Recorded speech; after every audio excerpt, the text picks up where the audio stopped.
Hello, and thank you for watching this Q&A. My name is Grant Amond, and I am the director of Goethe Pop Up Houston. Goethe Pop Up is a branch of the Goethe Institute, the cultural institute for the Federal Republic of Germany. We are proud to host this Q&A as part of the Houston Cinema Arts Festival in our presentation of the brilliant documentary Luchadoras. Joining us are the directors of the film, Paola Calvo and Pedro Jasim. The film is an intimate portrait of the three courageous female wrestlers, or luchadoras, from Juarez, who, despite being surrounded by machismo and in constant danger both in the ring and in their daily lives, fight to redefine the image of what it means to be a woman in Mexico. Moderating our Q&A is Pedro Rivas, the program director for the Houston Latino Film Festival, which takes place every year in March. I'll now hand it over to the Houston Cinema Art Society's artistic director, Jessica Green. Thank you very much. Hello, and welcome to the post-screening discussion for Luchadoras. My name is Jessica Green, and I am the artistic director of the Houston Cinema Arts Festival, and really excited about this conversation and this program, which is co-presented with the Goethe Pop Up and the Houston Latino Film Festival. And we're so excited to be co-presenting this program, and especially to have Pedro Rivas with us, who is the program director of the Houston Latino Film Festival, to moderate this conversation with the directors of Luchadoras. So without further ado, we're going to bring the brilliant Pedro on, and you guys are in for a treat and a wonderful conversation. Hi, Pedro, and thank you. Hey, Jessica. Thank you so much for allowing me and the Houston Latino Film Festival to be a part of this. All right, I'm ready for a great Q&A with these wonderful directors. Yeah. All right, I'm Pedro Rivas, the program director for the Houston Latino Film Festival, and I will be speaking with Paola Calvo and Patrick Jasim, the directors for Luchadoras. I gotta say, first of all, guys, hello. Thank you so much for being here, taking the time to be here. What a wonderful film. Congratulations on the success of it, on the completion of it, and putting this wonderful story out there, for the world to see. I did want to ask right away, what was one of the inspirations, for this particular story in this particular city? What drew you to this story?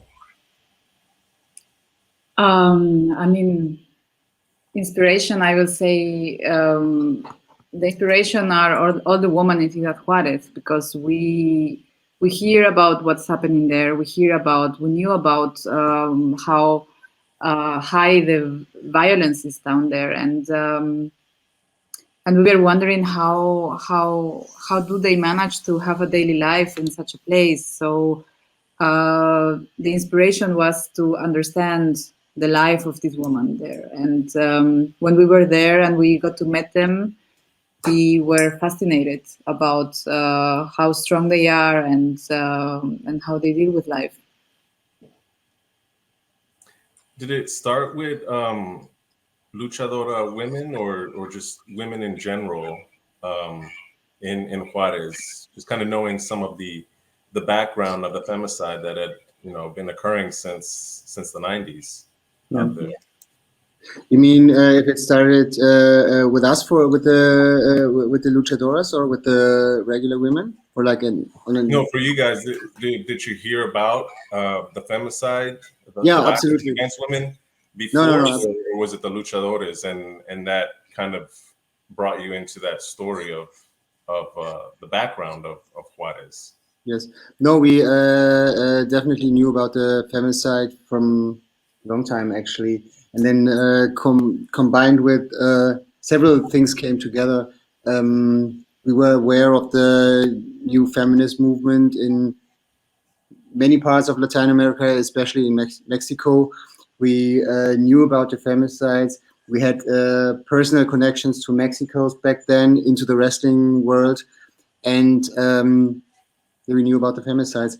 And so we sometimes many things come together, and then it becomes very clear what you got to do. And for us, all these things came together, and it was perfectly clear that we had to make a movie about women that present this like super strong image of womanhood in the city of femicide, and then it's like I couldn't say it was one or the other. It was like several things that came together where it was, at least for us, like clear that we would need to make exactly this movie. Go there and see how they deal with all of this while presenting the opposite. Yeah, and it looked like I imagine the many subjects that you got to meet and record. You picked some of the most vulnerable, but yet the most strongest as well in the ring. A lot of them were single mothers from abusive relationships, and it's like they were able to use that as the luchadora experience was kind of a catharsis for them. How did you choose your three specific subjects out of all the ones that I imagine you could have chosen? Yeah, we did. We didn't specifically choose them because they had these especially harsh circumstances in their life, or because they were single mothers. They were actually from the few more that we got to know when we first went there. There were people who were in much tougher situations and women who were in much tougher situations. So that wasn't the case, because there's like Ciudad Juarez is a tough city for women especially, and why we chose, why we in the end shot the movie with them was more connected to how we usually work, because we want to get very private with people, very intimate, like really hang out, spend a lot of time. We're not doing interviews in our movies, and so there were not everybody was up for that. For us sitting on the table, on the couch, inviting their on the private couch, space, on the bed for months on end, right? That's how it goes. That's how you come close with people. And we were very open from the beginning that's what we want to do. And there were some where that felt right with, and that's the ones that ended up in the movie. Yeah, and it's important also to say that we developed like a very deep relationship with all of them, and it was for us. It was important to know, okay, the people we're gonna make the movie with, we're gonna spend a lot of time, and like it has to feel good to spend so much time with this woman. And then finally, it was the three of them who we spent the time with, and as Patrick was saying, like. Actually, every woman in Ciudad Juarez has a very, very strong story, wherever they come from and whatever they do. So it was more the emotional level that connected us to them, to the protagonists.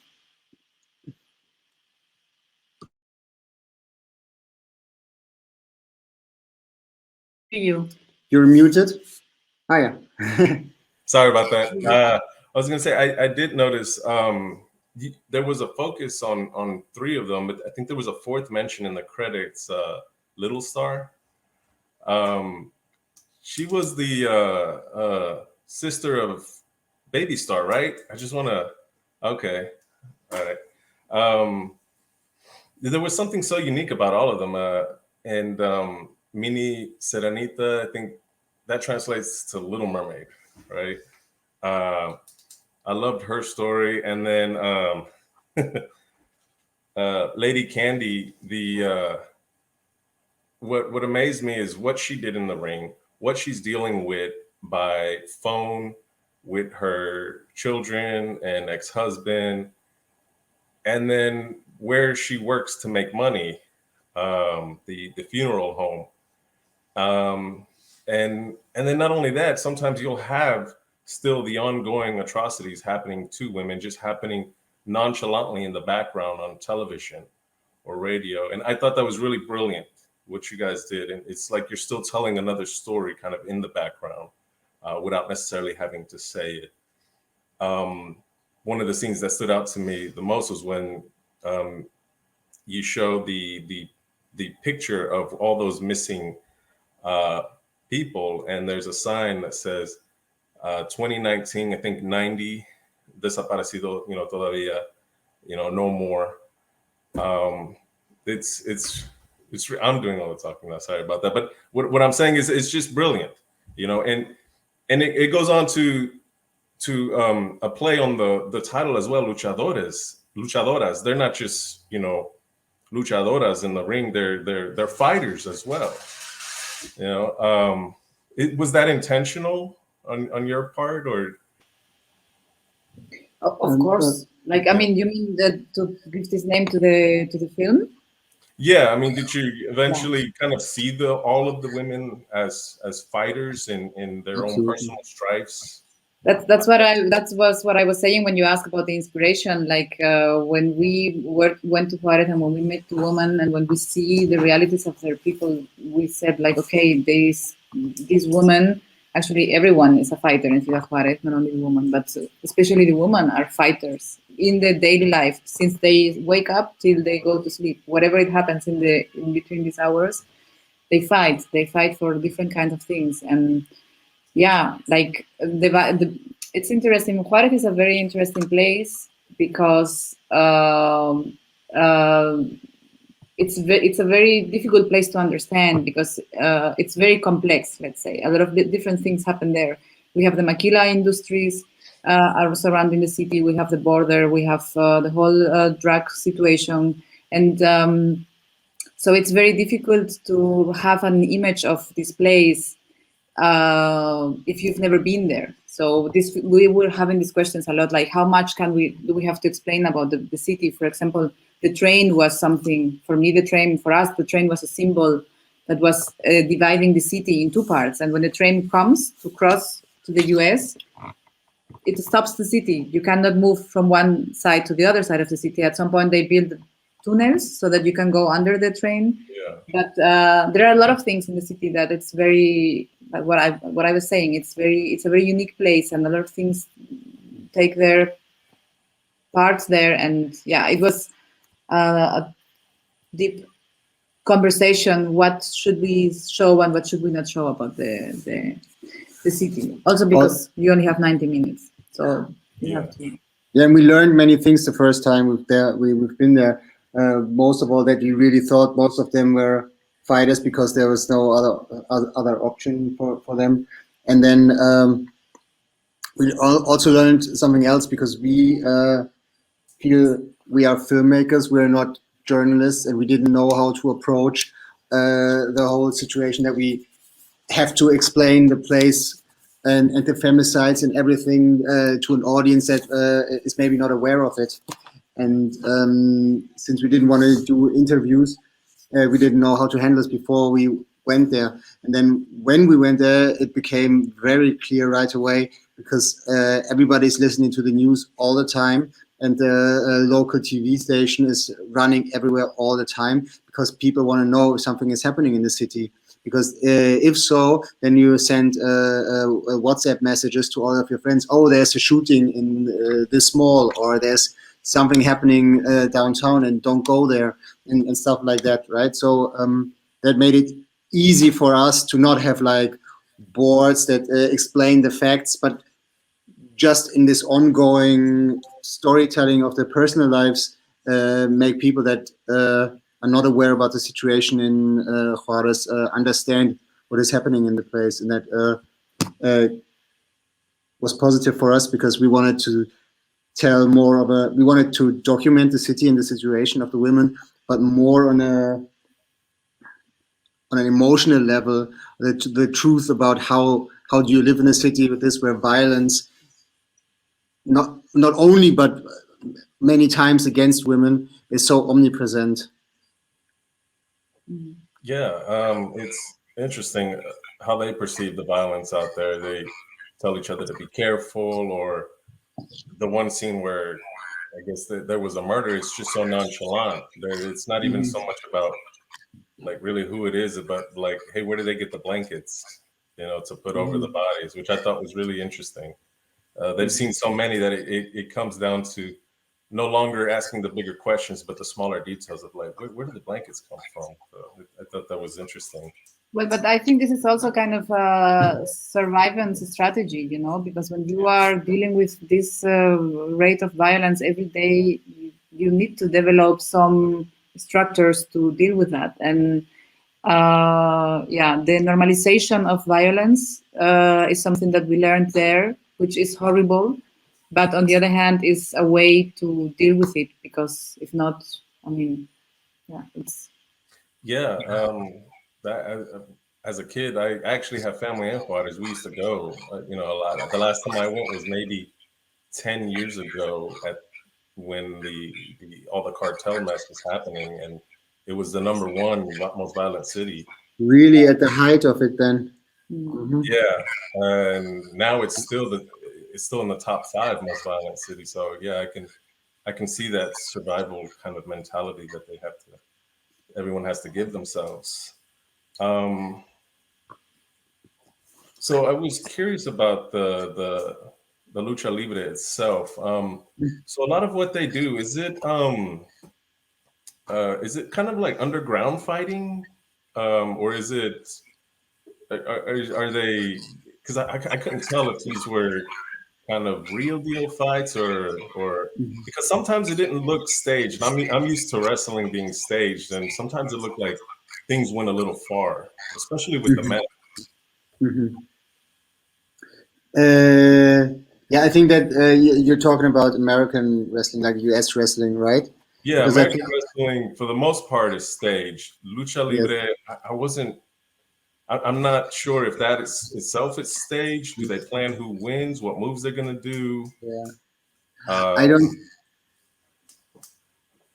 Uh, we uh, uh, we didn't intend to, and we did not look behind the curtain. I okay. think in the whole time we've been there, we were backstage maybe 3 times or something, since it wasn't our focus on somehow make a wrestling documentary on how the wrestling in the Juarez works, but more on how people live with it. And I think the main difference between the US wrestling and the Mexican wrestling is it really is not fully planned ahead. I think it's more, you can think of it as a really, really rough dance where you need to know all the moves. And the one thing I know is if somebody starts to make one move to you, then you cannot stop it. You cannot go against it in certain things. Like I think if somebody is like a flying kick against your chest, you cannot Yeah. just go away or something like that. I know, and it's a really, really rough dance. And they were bruised up and limping pretty much all the time. Yeah. Yeah, it gets intense, it gets rough, right? Yeah. And I Yeah. think it also depends on how much you like or dislike your opponent. You can go really rough on them, or you can go a little softer on them, right? And then we saw some that were really, really, really rough, especially with some of the girls, hair pulling and all, were like, Yeah. yeah, it gets heated at times. Mexican temperament.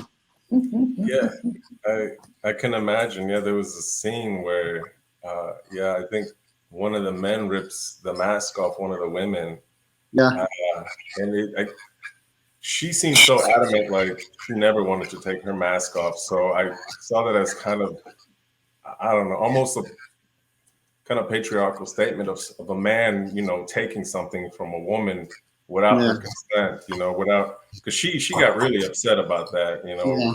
name She calling. got really mad. Like at the end of the fight, when she's taking the microphone and saying, "Wah, wah, wah," like it was very intense. Like I remember, because normally sometimes they play outside the ring, so this is normal that the fights go outside the ring. But I remember this one. I remember the feeling of being there, like, what is going on? Like, it was, I mean, for us, like, way much than what we've seen before in the fights. And yeah, it's, Taking the mask off is really the borderline.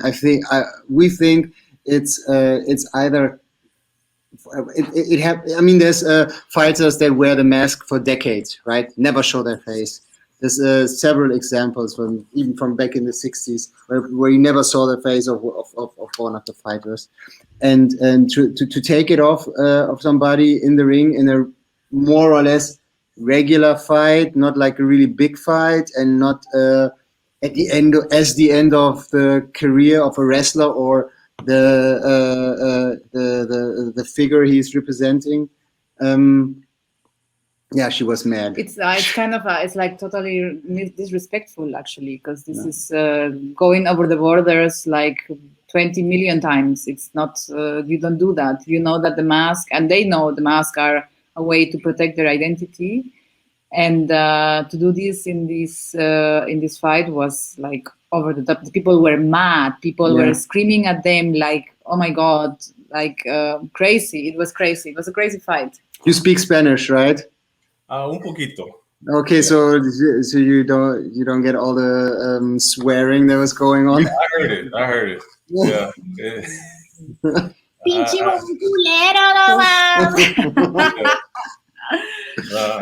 I recognize all those words. Yeah. All while kids are around, like no problem. Yeah. I think her daughter was there. Yeah. There were plenty of kids. That means Mexico. There's kids everywhere all the time, and they're also on the lucha libre fights all the time, everywhere. All the time. That sounds about right. So that leads to my next question I have about masks. Because I know in lucha libre, a lot of them do wear masks. Why was it that like some of them don't wear masks? Like Lady Candy, she didn't wear a mask, and but Baby Star always did. So I don't understand why. Did you ever find that out? Like what? Well, you know, they have a persona when they are in the ring, and they choose what they want to be. So for some of them, it's necessary to wear a mask, and for others, it's not necessary. Like, but I would say in the case of Baby Star and Little Star, her sister, it's more a thing of tradition. You know, her father was wearing a mask, and the brother of the father was also wearing a mask. So it's like the cousin, taking the aunt. Exactly, the cousin, the aunt. It's true. Everybody's wearing a mask in the Stars family. So it was in her case, I would say it's kind of a tradition following what was before. Even though they are girls, and at the beginning the father and the uncles didn't want them to fight because they thought it's also in the movie like you're a girl, like you cannot fight. But at some point this took over, and they have this amazing mask. They look amazing. What they have, it's. They actually remember that Lady Candy, she was thinking about having a mask, but because she had started fighting only something like 2 years or 1.5 years before we met her, but when we met her, she was already like the rising star, like the rising local star, right? Like Baby Star was on top because like she can do all the crazy flips, stunts, moves, whatever, she can do it, right? And because she's doing it from an early age on, and she's just as crazy as all the boys are. That's what the people say about her, right? And also for many years. And for many years, yeah. And she always was like, no, but I'm cooling it down because I have a daughter now. That's what you call cooling it down? Like, okay. And Lady Candy was up and coming, kind of. And she had thought about having a mask, but she already had a few fights, and then it was too late for her. We saw it once, like she had one costume where she had a fitting mask, but she wouldn't wear it because people knew her anyways already. But the father of the stars, of Little Star and Baby Star, he has a whole career of decades of fighting with a mask. Never lost it. Oh, that's amazing. Did Baby Star and Lady Star choose to wear their mask while you were filming? Yeah. Only while you were filming? Because I imagine they don't always wear their mask. Okay, that's what it was. No. Yeah, but it's more connected to this idea of keeping their identity safe, because we wanted to shoot with them because they are luchadoras of the lucha libre. And if we are showing this persona in the film, then it will be it wouldn't be nice if we discover who she really is. And we didn't want to we didn't want to do that. And of course for her it was also important to keep her identity. And it was not from the beginning was so easy to establish the mask at the whole time. Like there were times where we have to say, sorry baby, yeah, sorry, you have to put on the mask, or make it like it's really, because the mask is her face at the end, so it has to feel like it is her face, and you have to take care of it and stuff. So yeah, and the most interesting thing about this character, about Baby Star, is that we didn't know if this could work, because we are making a film about somebody who's never shown a face. And even though we say it's a film about superheroes, when you watch a superhero film, at some point you see their faces, maybe at the end, or maybe you know both identities. And with her, it was clear that we will never see her face in the movie. So we were questioning, is this gonna work? Like, can we make a documentary with somebody who you never see the face? And it's amazing, this is the magic of filmmaking, that it really works, and that a lot of people connect to her. Also because you can understand her through her daughter. So I think this connection is very important also for the public. But everything surrounded Baby Star was super, super interesting while shooting, because we didn't know exactly how this would work in the film. Yeah, I remember a month into shooting, like 2-3 months in, we were still questioning the decision to go with her as a protagonist of the movie, because we weren't sure if it would work. And I think in the end, it ultimately worked, because she even though she never shows her face, she let us in real close to her family and the story of her and her daughter. And so in the end, it doesn't matter, because people connect to her on an emotional level. And we connected to her and she connected to us, and I think that shows in the film to a point where it just doesn't matter anymore. And that's really the feedback we're getting. But we were questioning it for a long time. Yeah. Mm-hmm. No, I think you guys made the perfect choice, because in the beginning, when she's introduced, I remember thinking, I don't know, sometimes I think, okay, I'm going to predict this. At the end, she's going to reveal her mask, and then, reveal her face. But as the story went on, I totally forgot that thought. Her mask was her face, was her persona to me. So the storytelling was excellent, in everything you chose with her. So yeah. Cool.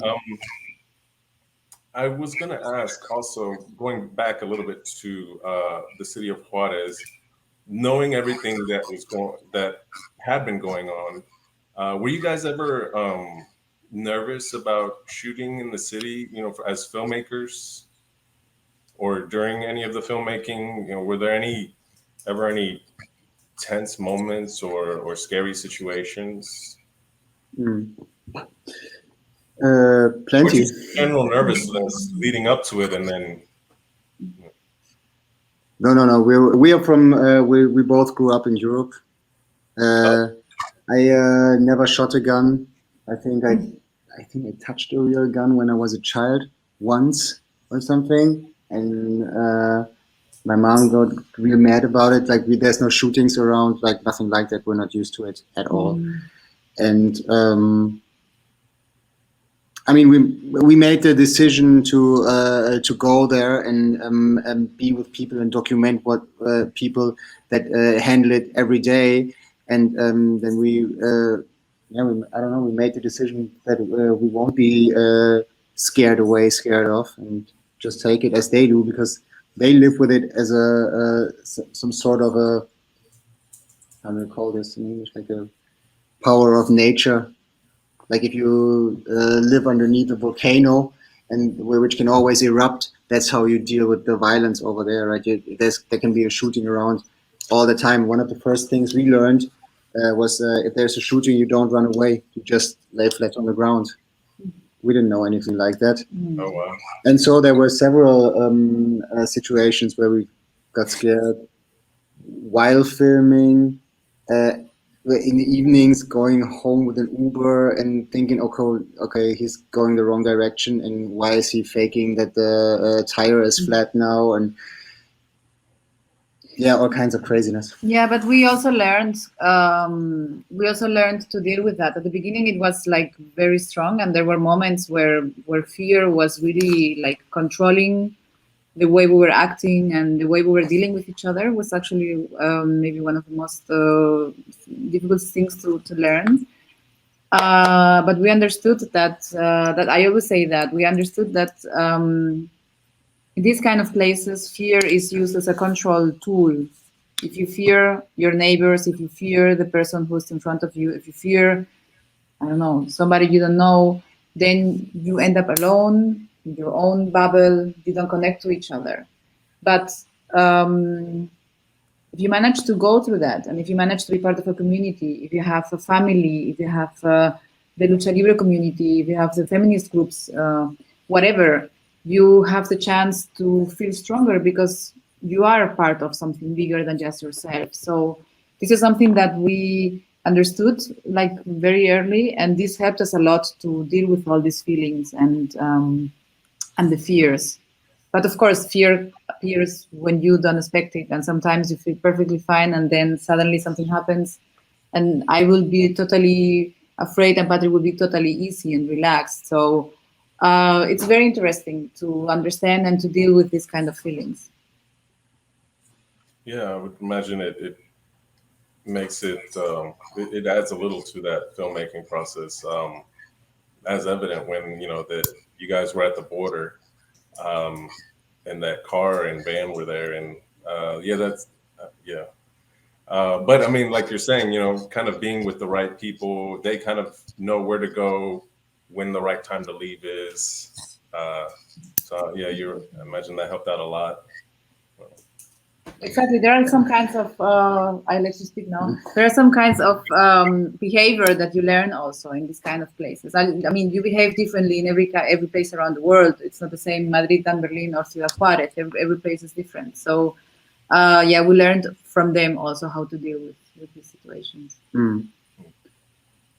No, I just wanted to say exactly what you're saying, because one time we didn't listen to them, and we pushed for something, and then that didn't work out too well, and it got dangerous. Nothing happened in the end, but it got real dangerous. That's actually one of the scenes in the movie, where, and then that's only because we pushed for something, where we were told, it's maybe not the best idea, and we were like, okay, please, let's do it, and then no, it wasn't a good idea. So it's better to listen. We learned that pretty quickly too. Yeah. How long was the entire filmmaking process itself? All in all, we've been to Juarez 5 months and a little something. Yeah. Oh wow! Yeah, it's really this kind of being close with people and getting intimate, and it's really a time-consuming documentary style, let's say. And which takes more time than just sit down for an interview, shoot some pictures from the city, and put in voiceover onto something. It takes some time, and it took us some time.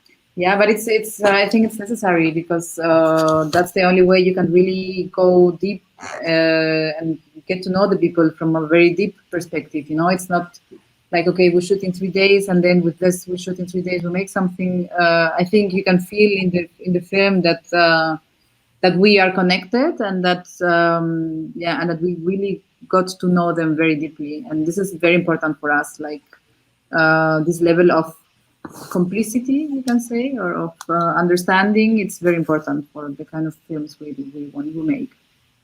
No, yeah, it definitely shows that.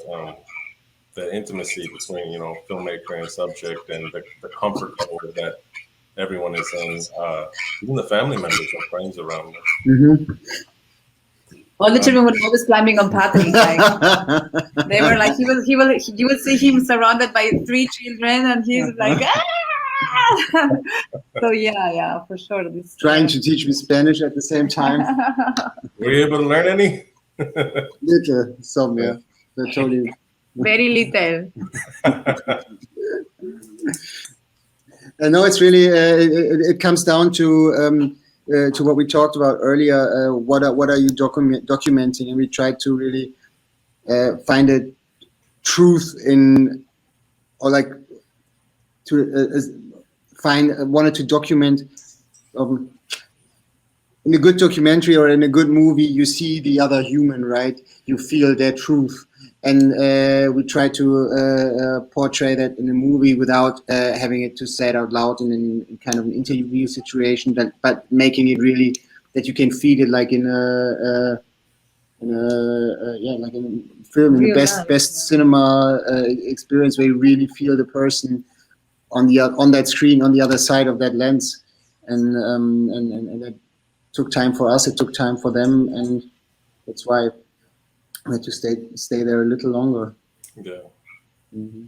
No, that makes sense. So as filmmakers, what would you say you felt you learned during this filmmaking process as filmmakers? Something, for those aspiring filmmakers or documentarians that are, looking for some kind of advice or tips or something. What did you learn, during this filmmaking project? Mm-hmm. I would say I learned to totally rely on the people, and to trust what they feel, to trust what they say, much more than, because you go to a place and you begin to make a film, and then you have an idea in your head, and sometimes you can get very obsessive with the feeling of, I want to bring this idea out and I want it to be exactly as I'm thinking. But when we arrived to Juarez, we discovered a place which we have never imagined it would be like it was. And it was the trust that we put in our protagonists and the people we knew, the thing that really made us make the film. Without them and without everything they gave us, the film would not have been possible. So this would be my advice. So trust your sources, trust the people, the community. Mm-hmm. Trust the people. Like, forget about your ideas. Of course, have them, follow them, but at some point, forget everything and just follow and connect to the people and understand and be empathetic to what's happening. Even though sometimes can be scary, or you can feel insecure, or just follow and trust this, because this is what's this is what's gonna help you do the thing, do the project. That makes sense. For me, it was something along those lines where we were in the position that we, for the first time, like we were working as a director's duo, and we're both studied cinematography, so we're both DPs, and we also produced the movie in the end, and so we basically could do what we wanted. And this thing of you're only really good at something that's really close to you really came about because everything about how this movie is made is how we ideally wanted it to be, like from the camera style to the how to deal with the protagonists, how to edit it, like the million decisions, and it was close to what we felt was right and wanted to do for a longer time, and it all came together in this project. And so I had heard the sentence before, you're only really good at what is close to you, but it was the first time I really experienced it first, because then it comes easily then at one point, comes naturally at one point. You mean like to follow what is close to you, what emotionally, like what you think, what moves you, and not because you had like what you said, like follow the like trust the process, follow the protagonist, and not because you had a meeting with some producers half a year back, and then you try to produce what was said in that meeting, but just do it as it feels right in that moment, and that's what we did with the movie. So choose a story that means something to you, that moves you, that has value for you and that you want to share with others. Well, that's Yeah, great. And also the way of the storytelling in the movie and the camera work and everything, like, Yeah. yeah. Mm-hmm. like be true to yourself at the end also, follow your emotions and understand and verbalize and talk about them. This is, at the end, it's just connecting to the people you have around, your team and your team, like in the widest meaning of the word, like, yeah, be honest and be together and yeah, empathetic. Oh, that's great advice. Great. Did COVID affect your filmmaking process, or how did COVID affect the film overall? And we were done right before it With the shooting. with the shooting. Oh, okay. Right before it, yeah, right before it hit. We were editing. We were actually, we were in the post-production process and editing when it first came about. Mm-hmm. And it affected us, of course, but it didn't affect us as much as it could affect us if it would have happened when we were shooting. So in this side, we were lucky that we were already in the post-production. And it also helped us to put the rhythm a little bit lower because we were very under pressure, and we wanted to finish for that festival and the festival and it was a very intense process, the whole editing, which we begin also in Mexico before we left, and then we finished it in Berlin. And yeah, it affected us, but it also, at some point, it was also good for both of us to calm down and, look at each other's eyes, understand who we are, let the stress out, and feel the film. We were very stressed before Corona arrived, and Corona really settled it down. So it was actually okay. Yeah. All right. So it sounds like COVID didn't affect filmmaking process so much as maybe post-production, but that probably was a good thing to be indoors. Yeah, we got it through. I mean, it affected us in a way that some people that we got to know and that were close to us in Juarez, we left them. They were very much alive, and then they were not alive when we finished up the movie half a year later. Oh, and wow. that was really sad. Yeah. Mm-hmm. Yeah.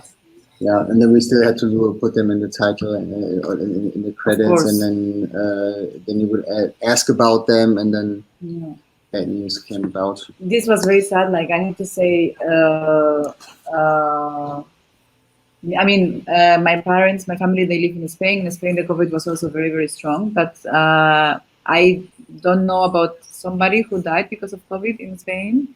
And all the deaths we hear from COVID came from Mexico. And this was really, like, of course, it make you question a lot of things, no? Why does that happen? And what is going on, actually? And yeah, so there is the other side of the pandemic times that were very, very, very sad and very like a smash in the face. Yeah. Yeah.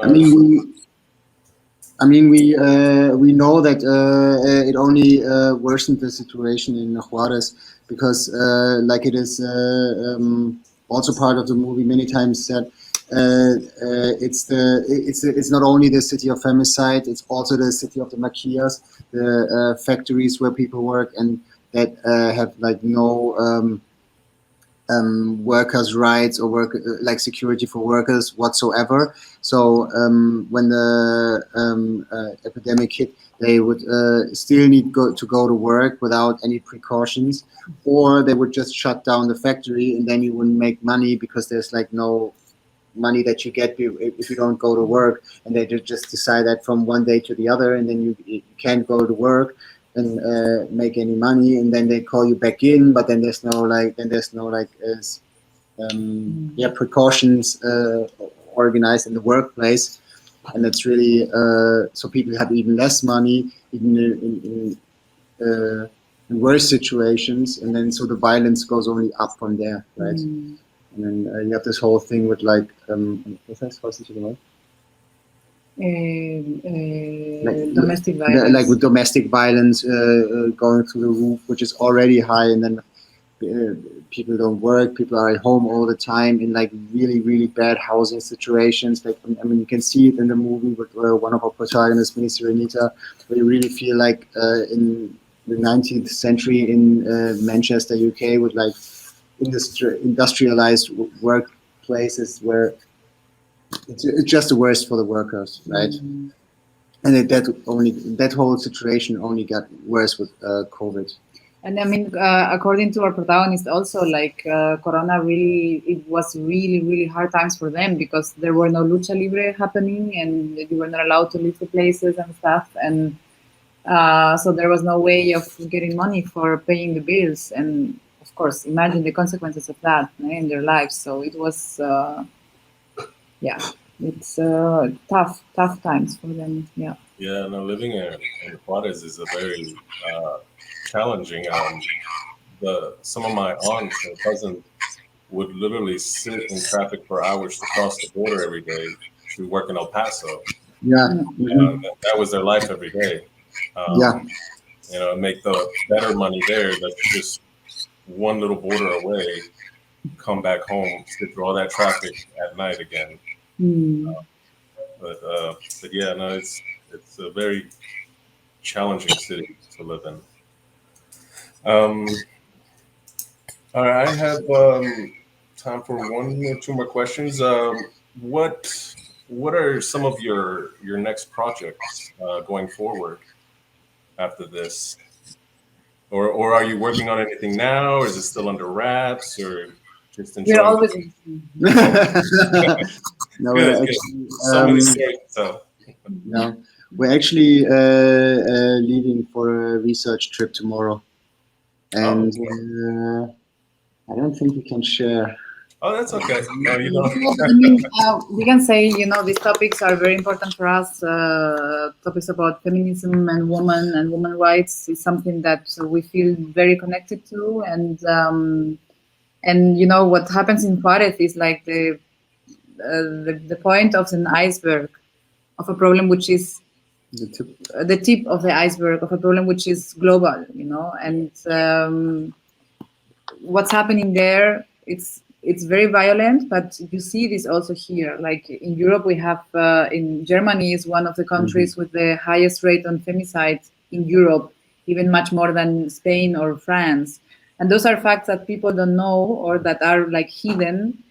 And this is horrible also. Like it's not that we went to Mexico to make a film about something which is very far away. It is not far away. Like machismo and misogyny are one of the biggest problems of the society we live in, and they generate a lot of hate and a lot of suffering, and we have to change this. So you can be sure that this is something that is going to be always surrounding our projects.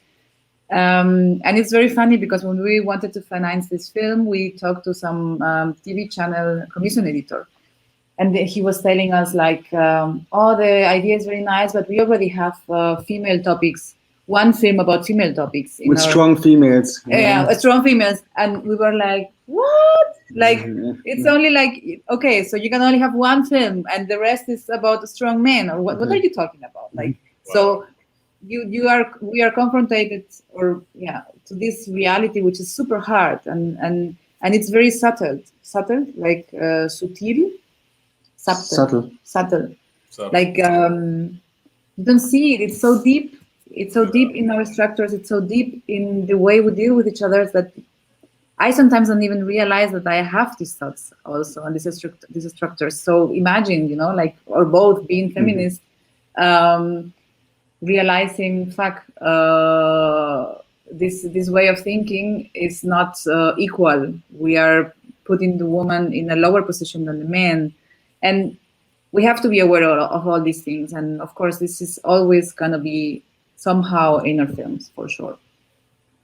Well, I'm glad you guys are there to tell those stories. I'm going to be telling those stories, as traumatic, heartbreaking, or that some of them can be. Someone needs to let the world know, and I'm really happy that you guys are doing that. And just as you did with Luchadoras, the kind of the situation of what's happening with women out there, but also the empowerment, of women in their private lives, in this ring.